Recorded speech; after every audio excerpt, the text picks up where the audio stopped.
What is going on, boys and girls? It's your boy D-Diddy171 here, bringing you some Black-Right Retribution on the PS4. I go absolutely ham in this game, and I didn't even pay a dime for it. Hey, it's free to play, and I didn't pay any upgrades. I just stole weapons off people, and I highly advise you may just try it out, but I would say that the superior version of this game is PC, because the PS4 version right now is full of lag. You'll see it in the video too, and some weird deaths. It's mostly because they're peer-to-peer system, and they see the lag some right there. But hey, it's free, but they'll probably won't get any of my money until they basically take it out of beta stage, and this game is fully released, and I get the same PC version of this game on the PS4. Now, if you haven't noticed, I recently sold my not my PS4, my Xbox One for a PS4, and it just got me thinking, you know, what the hell went wrong with this console? Why is it trailing the PS4 basically to a 2-to-1 ratio, which is just kind of unheard of at this point in time in the console war, I should say. And honestly, if this keeps up, I think the console war is over for this generation. To be honest, unless Halo 5 is really, really good, but it's not looking good for Microsoft. I'm just trying to think here, you know, what the hell went wrong? Why were these people that worked on the Xbox One, like the head of the Xbox One at the reveal, got laid off or fired afterwards? What the hell went wrong? Because a lot of people in Microsoft really thought they were going to win the console war. They even convinced EA that they were going to win the console war of this generation, because made the success of the Xbox 360 and all that stuff. Even though the PS3 did catch up to it, basically passed it in 2012, it basically was, I think, was a better console, especially for programming and all that stuff. And what the hell went wrong? So I got a list here. The number one thing that went wrong with this game, this console, I should say, was the philosophy. Microsoft made the Xbox One their first priority they want to sell it to was just the casual person to watch TV and internet to connect and all that stuff. That's fine and all. I gotta get what Microsoft was trying to do with that.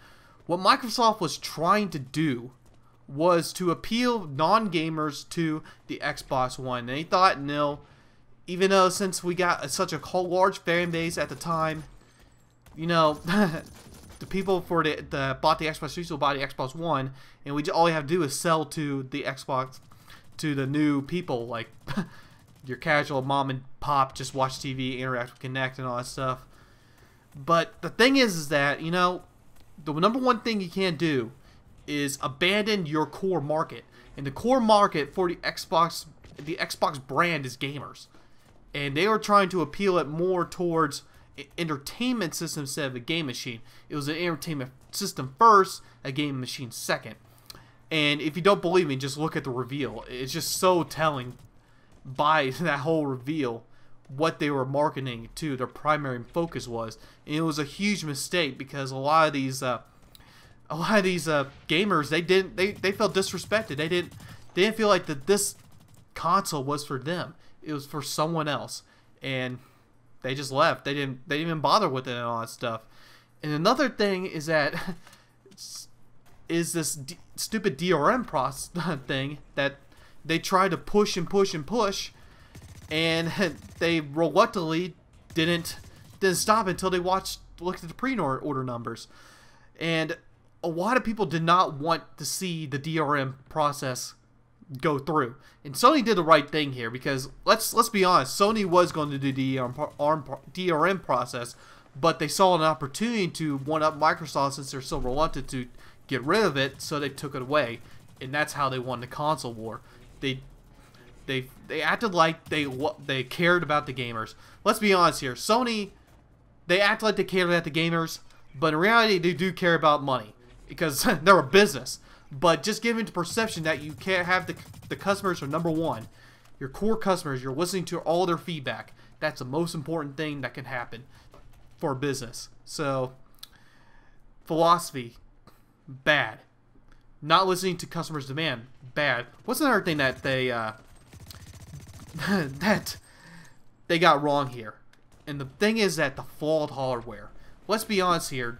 The hardware in the Xbox One is not great. the DDR3 and a GDDR5 war is basically, it's not incomparable. Let's take an example here. Like the PS4 has 550 megahertz of GDDR5 RAM, and Xbox One has 233 megahertz DDR3 RAM. Did I say DDR5? I don't know. Okay. And the CPU and the GPU will have 176 gigabytes of bandwidth of system RAM for the PS4, and the Xbox One is an astounding 68.3 gigabytes per second.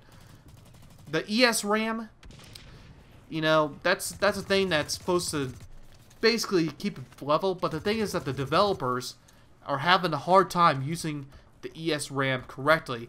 The SRAM is used correctly is supposed to be as a cache. If you know what that means, that's basically the first level of like memory storage, which is super fast, and that's how it's supposed to be used. But you know, a lot of developers are not really using it because here's the thing: the PS4 was made by the developers. The developers requested a lot of this stuff, ease of use, like very large memory, one source of memory, not instead of two and all that stuff. It makes game creation a lot easier, and also has very big long-term potential in that. And that's how the PS4 is having a lot better graphics. The thing is that 1080p 60 frames per second in this generation should be the bare minimum, because a lot of PCs are doing a lot higher than that. But you know, the last generation was basically 720p. That was last generation. We want 1080p. We actually want twice past 1080p, but we can't really get that right now. So we just want 1080p gaming. And Microsoft cannot even deliver that on their blockbuster titles as of right now. It might change with DirectX 12, but I don't know. And the other thing that Microsoft has done wrong on the Xbox One was the price. Throughout history, price point was probably the biggest thing that decides the console war. Look at last generation. The Wii sold the most. Why? It was cheaper, and also kept marketed to a more of a children-friendly audience. But and also the thing is that the Microsoft Xbox 360 at the time came in second, but eventually came in third because the PS3 passed it. But it was cheaper than the PS3 at launch, and it sold more. Now Xbox One is charging $500 for a weaker console, and it has Kinect. The PS4, they were going to sell for $500 with the PlayStation camera, but they downgraded it, took out the PlayStation camera, and sold for $400. That right there basically sealed the deal. The PS4 won the console just because of that. Honestly, because you know what? It's all about price point. It's all about price point and performance. If I can get a game that runs better, cheaper on this platform, I'm going to get it.